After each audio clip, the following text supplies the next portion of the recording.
Hi, my name is Nice Jackson, and today I will be presenting my signature assignment on the justice setting of the Richmond County Sheriff's Office in Augusta, Georgia. I talked with staff there and was able to inquire on some answers regarding my outline that I have assembled. Um, and so we'll start now. So first, I asked about staff views.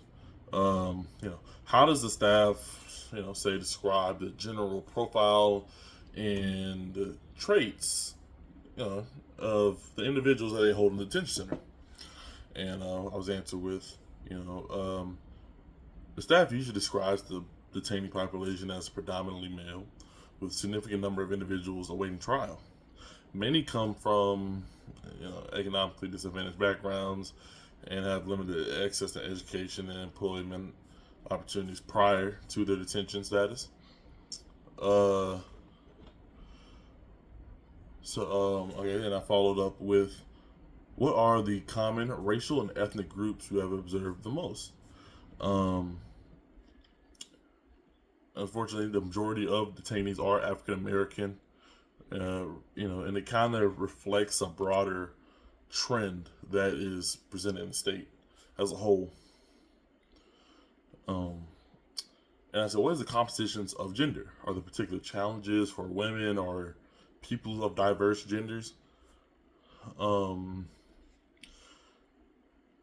Approximately 94% of the inmate population is male, with females comprising about 6%. Female detainees often face unique challenges, you know, um, like lack of access to gender-specific health care or programs that they need specifically. Um, what does and I asked, what does the staff notice about the economic status or education level of detainees? And they say many detainees have not completed high school or lack, like good employment histories. Economic hardship is a common factor among incarcerated populations. And I said, are most detainees held pretrial, serving short periods of time, or held for other matters? Examples like holds from immigration laws or violation of parole. Um, and they responded, a significant portion of detainees are held pretrial. On they're unable to afford bail, but others are just serving very short sentences, or they're being held for probation violations. It becomes very diverse, with a lot of different cases, a lot of different trials, a lot of different charges. Um, and I ask, what is the composition for different racial or ethnic groups that are being incarcerated?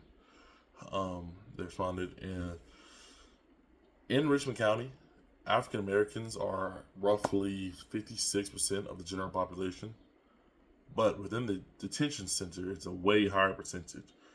And this can indicate things like a disproportionate incarceration rate or disproportionate rate of charges. Um, and I ask, is there an explanation for gender composition as well? And for gender composition, they say statewide data says that males account for about 93% of the incarcerated population, and it aligns pretty solidly with the rate of the detention center focuses on. Um,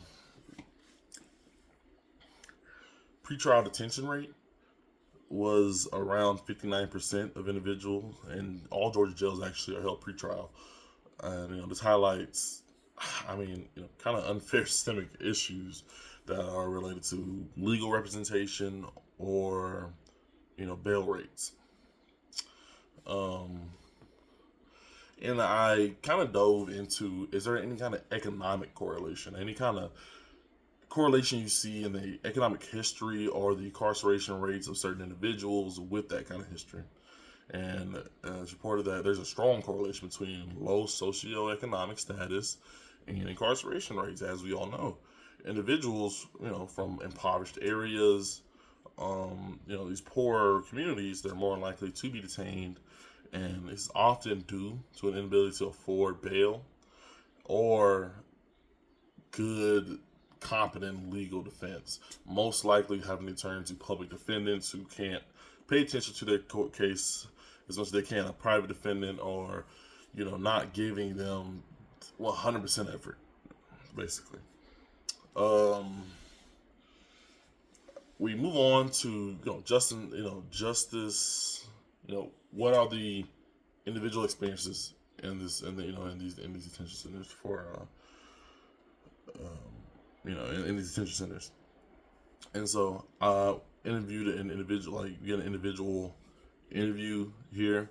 And we asked, what did they do to be held in Richmond County facility? It says this individual was detained for a nonviolent offense and faced challenges such as unemployment and lack of access to education prior to incarceration, which holds up with a lot of research that we've seen, and that's more or less common among people in his same position. When I asked, were there any other miscellaneous issues that he dealt with prior to incarceration? Prior to his detention, though, the individual struggled with housing instability and limited access to healthcare services. We delved a little deeper in asking, was there an economic impact? They definitely dealt with financial difficulties. There's a lot of job loss or increased debt before he was incarcerated. And after incarceration, actually.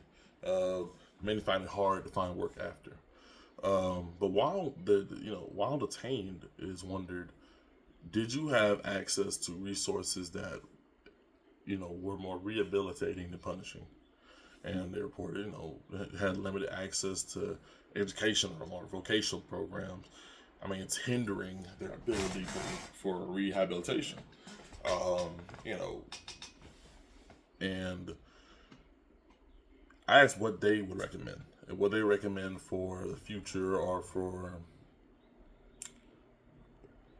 what they would recommend is necessary to actually get on the track of actual rehabilitation. The need for it, mental health services came up a lot, educational programs, and reintegration support is important, because one day you hope to get out and you hope to be a productive member of society. Educational access was very low. That was a common trend we had saw in underserved communities, contributing to higher incarceration rates. Racial disparities as well. African Americans in particular were very lowly represented in the detention center.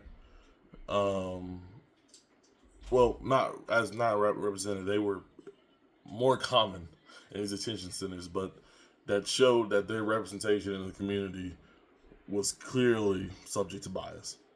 I mean, systemic bias that again we've been diving into,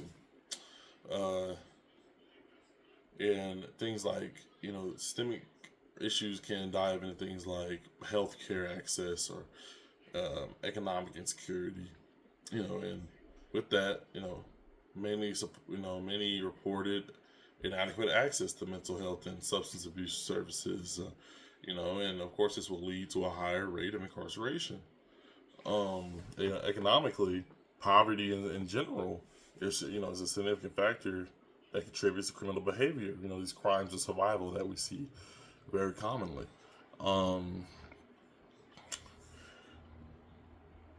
But treatment based on race and gender have been a widely studied thing for many years now, and it was no different to those that were incarcerated. They reported signs of not being treated very fairly based off of race or gender.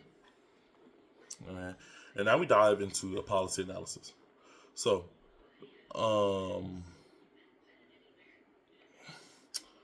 with the policy analysis, actually, I'm going to rebuttal back to the inequalities.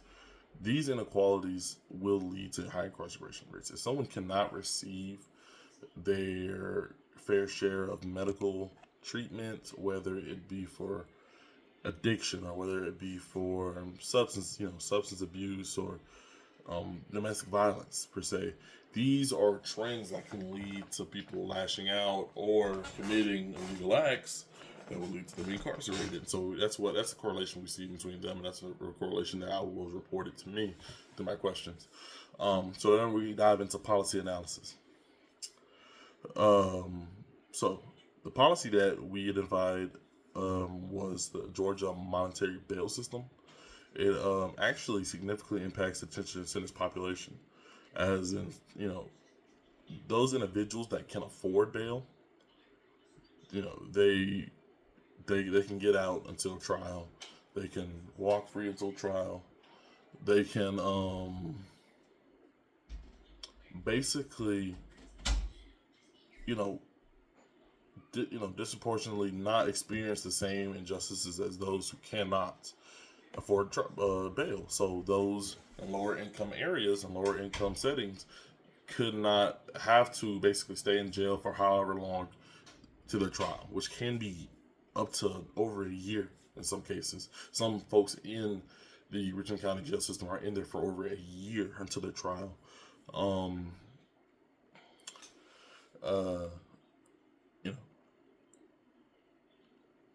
We also looked at how they can implement this.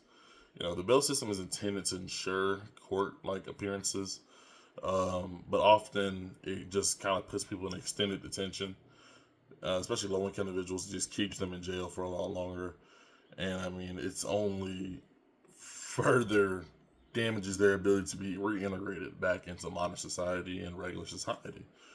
Also leads to things like jail overcrowding and high recidivism rates. So, especially when you're detained, you lose employment and housing in your housing situation in the real world due to these detention periods.